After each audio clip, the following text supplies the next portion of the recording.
Sejam bem-vindos a mais um episódio do podcast Ponto de Entrevista. E hoje a gente começa mais um quadro Ecos de Família com Mônica Zagalo. Hoje a Paty não está aqui comigo. Teve algumas questões para resolver, mas na próxima vez eu prometo que ela estará aqui com a gente. Mônica, muito obrigada pela sua participação mais uma vez aqui no nosso podcast. Hoje o tema é babado, né? É babado. Bem feliz de estar aqui de novo. Andréia, com saudade da Patrícia já, que não veio, mas que ela se recupere logo. E é um tema realmente bem polêmico. Hoje a gente vai falar sobre celular. Quem é que vive hoje, quem é que consegue viver esse mundo moderno sem seu celular? Eu sei que você aí de casa vai me dizer que não consegue, eu também não. E eu vou começar, e a gente vai falar sobre a questão das relações, né? Como as relações hoje elas são construídas muitas vezes a partir até do celular. E eu vou começar com a primeira pergunta. Você acha que hoje o celular ele se tornou aquele terceiro elemento dentro de muitos relacionamentos? Já começa cravada, assim, cravado. Acho que quando a gente fala de terceiro elemento, né, dá aquela sensação de terceiro travesseiro, né? Eu pensei num trisal, eu já tenho um trisal com o celular. Da relação. Eu acho que depende muito, são muitas variáveis, né? Se a gente está falando de uma relação onde o celular gera desconfiança, onde existem impactos do que a gente pode ou não pode falar no celular, né? Ou fazer no celular. Mas, regra geral, se a gente for começar por aí, a gente está muito viciado, né? Então, a gente tem um hábito de, às vezes, não tá olhando para a pessoa e tá, ao mesmo tempo, fazendo outra coisa no celular. E aí, não, mas eu estou te ouvindo, né? E para quem está...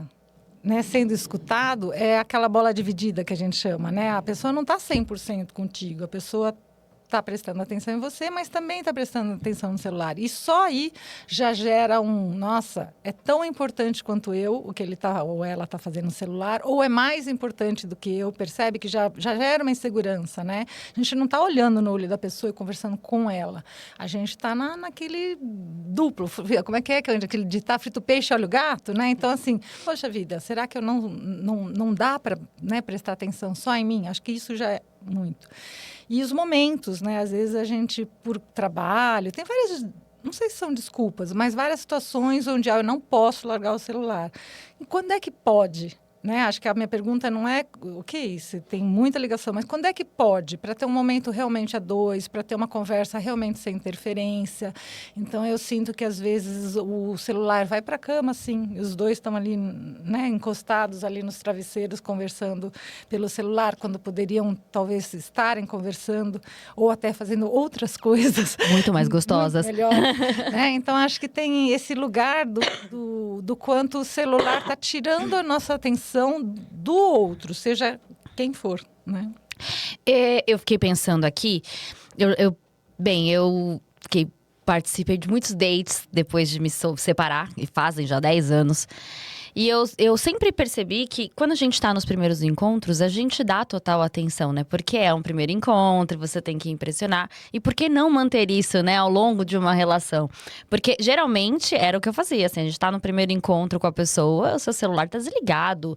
Você nem olha pra ele no máximo pra ver se alguém da família chamou. Mas isso vai se tornando um hábito, né? Cada vez menos. De alguma forma, existe uma desconexão, às vezes, desse casal que já tá um pouco desgastado? Acho que você toca num ponto importante, né? A longevidade das relações, acho que ela passa pela essa manutenção da curiosidade pelo outro, né? Então, quando você fala, estou num date, eu não conheço nada do outro, não conhece nada de mim, então tem essa sedução, tem esse impressionar, tem essa curiosidade. E acho que sim, acho que até lembro de alguns momentos em que a gente discutia isso, né? O que é um casal que envelhece bem juntos, porque as pessoas mudam, né? A gente não é a mesma pessoa, mesmo casado, separado, não interessa, a gente vai mudando. Então, como é que a gente mantém essa curiosidade sobre a vida do outro, sobre a mudança do outro, sobre que mulher é essa que está ao meu lado agora, que agora está na menopausa, que homem é esse agora que se aposentou, que está do meu lado. Então, acho que essa longevidade da relação, ela passa por essa manutenção da curiosidade. E talvez o celular roube um pouco. Você está curioso para ver qual é o próximo post que você vai ver. Tem uma dopamina ali que talvez não exista. isso que eu ia falar e que é muito importante, porque assim, essa dopamina, ela gera um prazer rápido, de 3 segundos ali no máximo. Parece que as pessoas, elas estão viciadas nesse prazer rápido, fácil, né? Que é um fácil acesso. Do que, de alguma forma, tentar, às vezes, conquistar o outro, prestar atenção no outro. E pra chegar, às vezes, no prazer mais… que duradouro, porém, que vai demorar muito mais e vai ser mais difícil de você conquistar ali naquela dinâmica relacional. Então, essa coisa de você estar em busca dessa dopamina também é um grande problema, né? Sim. É feito para viciar, né? É feito para você ficar ali. Eu brinco que às vezes eu acho que eu passei 10 minutos, aí eu vou ver, eu passei 40 minutos, né? E todo mundo, se for observar, viveu isso, né? Mas eu acho que tem o celular, ele também não é só o vilão, né? Acho que tem milhares de coisas bacanas, por exemplo, até de conexão, né? De você conseguir conectar com pessoas e até as mídias, com que você não via faz tempo, encontrar amigos, né? Então tem outras coisas boas. Mas o que me chama a atenção é que, regra geral, ele promete conexão e entrega desconexão, né? Então ele literalmente entrega o oposto do que ele promete. Mas eu acho que eu me perdi onde você estava. Não, é só a questão da dopamina mesmo. Essa dopamina que a gente busca mais fácil, isso é o que faz com que as pessoas, elas se desconectem mais rápido e não tenham tanto interesse, às vezes, de estar dentro daquela relação por mais tempo. Eu que ia falar, 50 mais é assim, gente. Tá tudo certo. Não, eu tenho TDAH, eu sou assim desde sempre. Esse lugar que também não é só o celular, né? Que tá nesse rapidinho, assim. A gente tá numa construção social de velocidade das relações, não deu certo, né? É como se fosse tudo muito com pouco investimento, né? Então, eu sempre olho, às vezes, os casamentos de 3 meses, né? Porque, assim, aquela coisa do pouco investimento em apertar e desapertar parafuso. É tudo muito rápido, com quantos eu saí, com quantos namorados. Tem uma certa… até emprego, né? As pessoas dizem, já pede demissão. Então, assim, tá tudo muito fluido e talvez em busca dessa excitação constante, dessa satisfação constante. É como se você quisesse um platô de felicidade que não existe, né? Você tem momentos de felicidade, mas a rotina cansa na relação, a rotina cansa no trabalho.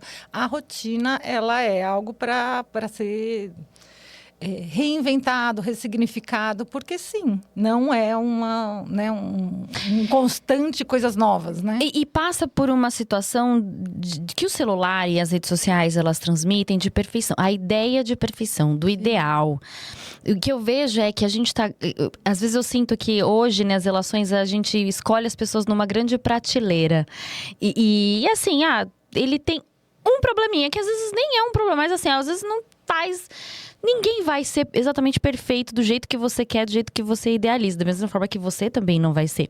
Então, pesar, né, o que eu tolero e o que eu não tolero. Mas geralmente as pessoas não toleram nada, né? Elas querem alguém perfeito. Isso aqui não vai. Thank you next. Thank you next.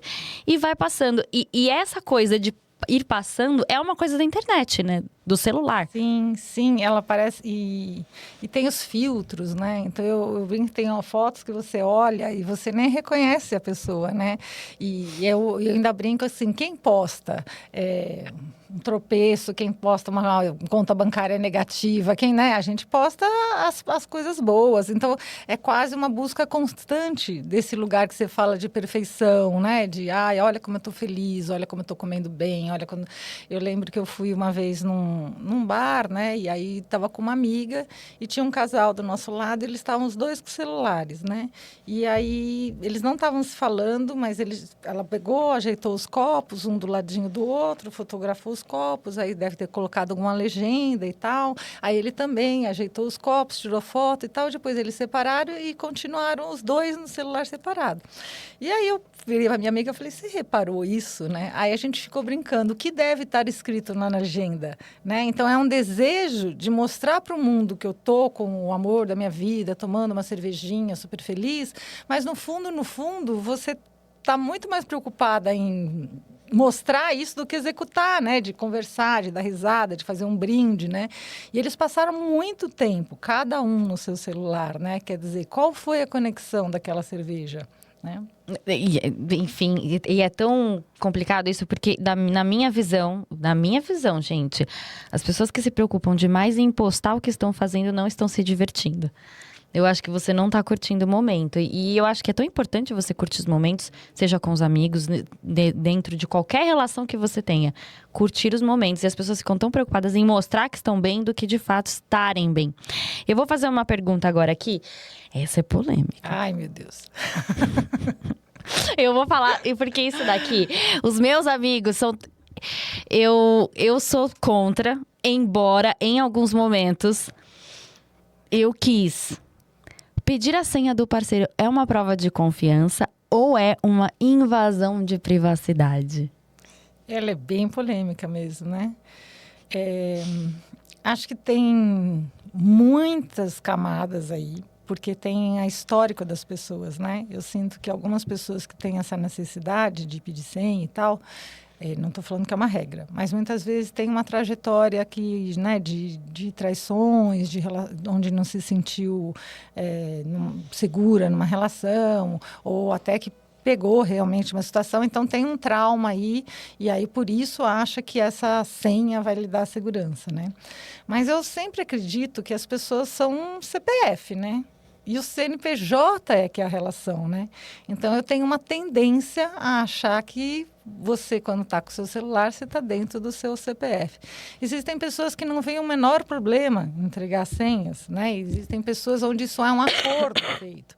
Mas o que a gente vê é que não, eu achava, né, as relações hétero e as relações homoafetivas, às vezes tem alguma diferença, mas às vezes não. Acho que passa pela questão da posse, né? Se é uma relação de posse, e passa também por essa questão que você falou logo no começo, né? Confiança.